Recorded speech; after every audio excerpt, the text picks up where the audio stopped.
আমি এখন রয়েছি শিয়ালদা স্টেশনে মেট্রোয়, যাব হাওড়া, সেখান থেকে যাব খিরাই।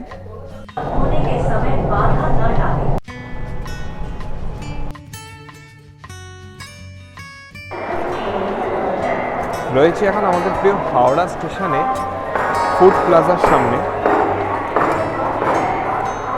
যাব খিরাই। তো দেখি ট্রেন কোন প্ল্যাটফর্মে গিয়েছে, সম্ভবত মেদিনীপুর লোকালে করেই যেতে হবে।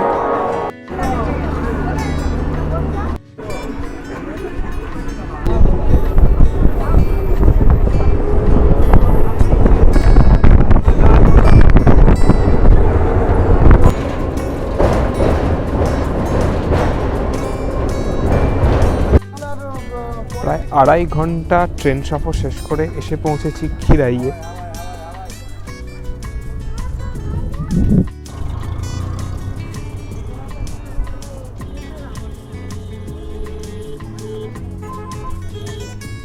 প্রচণ্ড ধুলো, এখান দিয়ে গাড়ি গেলে রাস্তা তো প্রায় নেই বললেই চলে, ধুলো রাস্তা। তার মধ্যে এখান দিয়ে যে গাড়ি যাচ্ছে ধুলো উড়িয়ে, যারা পথচারী তাদের একটা সাংঘাতিক কষ্টের মধ্যে দিয়ে যেতে হচ্ছে। তবে খিরাই স্টেশন থেকে নেমে গাড়ি সার্ভিসও পাওয়া যায়, আবার পায়ে হেঁটে যাওয়া যায়, মানে পায়ে হেঁটে যাওয়াটাই বেটার।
আমি এই মুহূর্তে রয়েছি খিরাইয়ে।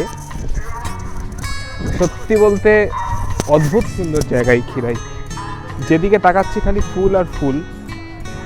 অর্ধেক ফুলের আমি নিজেও নাম জানি না, গাঁদা, গোলাপ, নানা রকমের রং বেরঙের ফুল, খুব সুন্দর।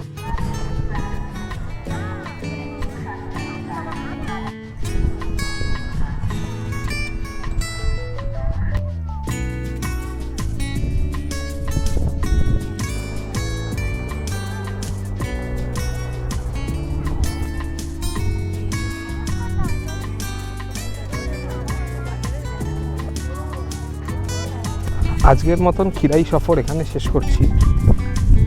সকাল 10:25, সেটা ছাড়ে অবশ্য 10:40-এ আমি মেদিনীপুর লোকাল ধরে হাওড়া থেকে খিরাইতে আসি। খুব সুন্দর একটা অভিজ্ঞতা হলো। এত ফুল, যারা বিশেষ করে ফুল ভালোবাসো, ফুল দেখতে পছন্দ করো, ফুলের প্রদর্শনী দেখতে পছন্দ করো, এই শীতকালে বিশেষ করে ডিসেম্বর জানুয়ারি এই সময়টায় অবশ্যই খিরাই একবার অন্তত তোমাদের লিস্টে রাখতে পারো, যে এখানে একবার এসে ঘুরে যাবে। আশা করি হতাশ হবে না, খুবই ভালো লাগবে। এখানে খাওয়া দাওয়ারও প্রচুর স্টল আছে, সফট ড্রিঙ্কস, তারপর এমনি ভাত, ডাল, বিরিয়ানিও পাওয়া যায়। তাই খাওয়ারও কোনো অসুবিধা নেই।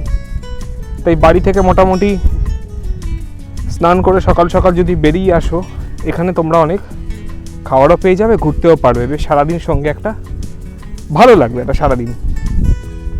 তবে খিরাইয়ের একটাই শুধু খারাপ জিনিস আমি বলবো, যে খিরাই স্টেশন থেকে নেমে যেখানে ফুলের প্রদর্শনীটা হচ্ছে সেই জায়গায় রাস্তা কিন্তু অত্যন্ত বাজে রাস্তা, ধুলোয় ভরা রাস্তা। এখানে কিছু মারুতি ওমনি গাড়ি তারা সার্ভিস মানে পরিষেবা দিচ্ছে ট্যুরিস্টদেরকে স্টেশন থেকে এই মেলা অবধি নিয়ে আসার জন্য। আর তারা যখন গাড়ি নিয়ে যাচ্ছে, যে ধুলো উড়িয়ে যাচ্ছে, মানে তারপর আর সেখানে দাঁড়ানো যাবে না আর কি, এত ধুলো উঠছে। এটাই শুধু খারাপ লাগলো, আর বাকি এমনি মোটামুটি ঠিকঠাক।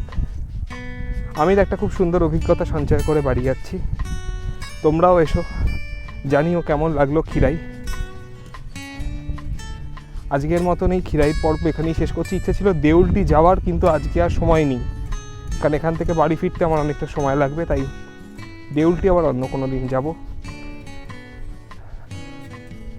পরে আবার কোনো ব্লগে দেখা হবে। ভালো থেকো।